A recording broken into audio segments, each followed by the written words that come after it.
you elect me, I'm going to make sure all the roads are okay. If you're going to elect me, I'm going to ensure you have jobs. I'm going to ensure there's job security in our area. I'm going to ensure we have security lights everywhere. If you elect me, I'm going to ensure our children have the correct education.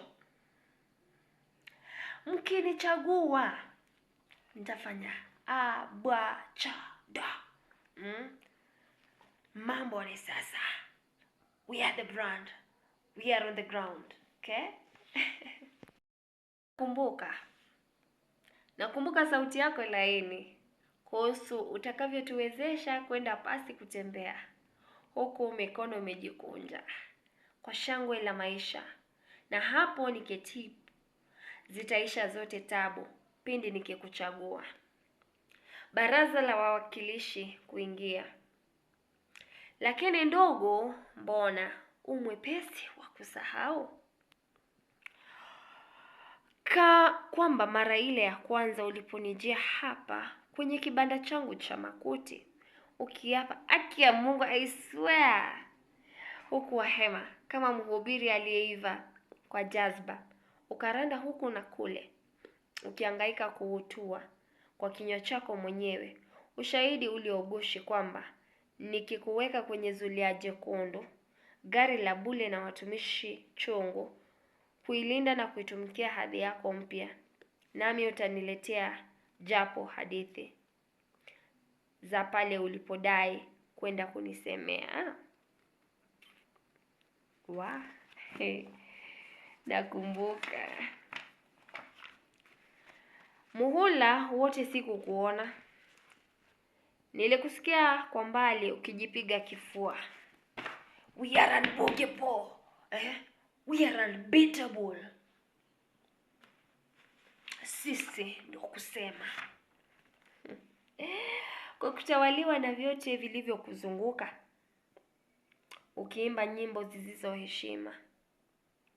Umeshikana na vimwana, mwala na kunywa, ukiwahesabia idadi ya janja zako. Mimi bado nikisubiri katika banda langu. Ubeti wa mwisho. Karibu tena hadithi zako zilojaa viungo, nitazisikiza ila mwangu moyoni hazitatua, maana bado nakumbuka sauti yako, sauti tamu iliyonifanya kuterema, nikalainika na kunyooka kama windu lililopangwa na kulainishwa kwa mate ya chatu. Toa nyoka pangoni. Huku anajiandaa kufanya karamu.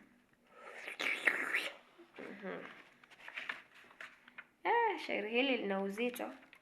Nafsi neni ni mtu ambaye ni mpiga kura na teta kuwa kuna mwanasiasa alikuja akamdanganya, au nitakufanyia mambo haya na haya, au labda nitahakikisha unamwangaza ufanye biashara usiku kucha, kutakuwa na benki, utapata mikopo na kadhalika.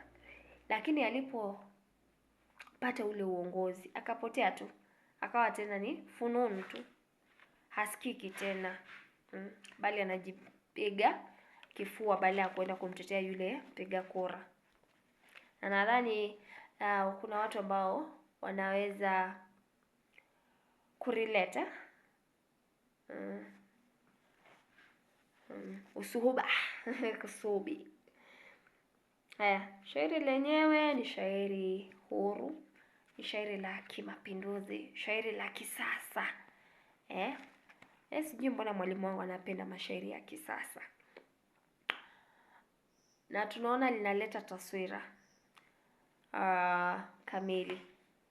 Picha iliyojengwa pale, kuna namna ambavyo huyo mwanasiasa alikuwa anakimbia huku na kule, anavyozungumza, kuna hiyo taswira sikivu, taswira mwendo, anatafuta kura huku na kule, anakirai apate zile kura. And that is what people do during the campaign season. Kinaya ni kuwa alipochaguliwa amekuwa kiongozi, hajaenda kumtetea yule maskini mwanabiashara, the hustler.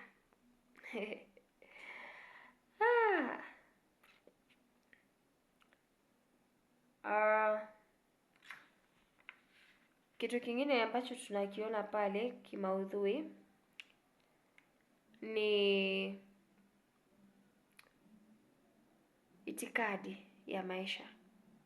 Kuna watu ambao wanaishi katika itikadi ya kuwa changu ni changu. Ikiwa mimi niko sawa, nina mabodyguards na watu ambao wananilinda, nina walinzi, nina hela, nina pesa ambazo naweza kutumia hapa kama ni wahuni nawapa, na maisha yangu yanaendelea.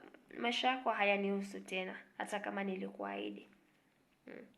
Hivyo kwa kiasi fulani pia tunaona ukatili wa wanasiasa, na wanaenda wanasahau wale walio ahidi watafanya.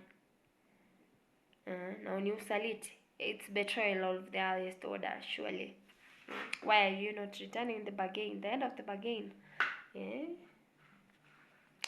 Haya, kuna maswali balagha, kwa mfano za pale ulipodai kwenda kunisemea. Kuna tashbihi. Ukiapa huku wahema kama mhubiri aliyeiva kwa jazba.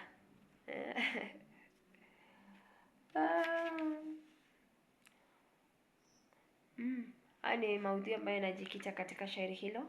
Nakumbuka, when I remember the creation I am made, I wanna stand up. So hapa nakumbuka ulivyoniahidi tunaweza kutembea pasi kutembea, tunaweza kuendelea. Lakini ukweli wa mambo ni kuwa wanasiasa wakati mwingine udanganya. Kuna maudhui ya udanganyifu na hadaa. Watu wanakuhadaa mradi tu wapate kura. Ukishapata hadi muhula mwingine ndipo utaweza kumsikia tena. Natumai umelipenda shairi hilo. Hadi wakati mwingine, nimekuwa na wadau wako Bi Keroga. Zidi kusubscribe kisha na like hii video, na wapenda sana.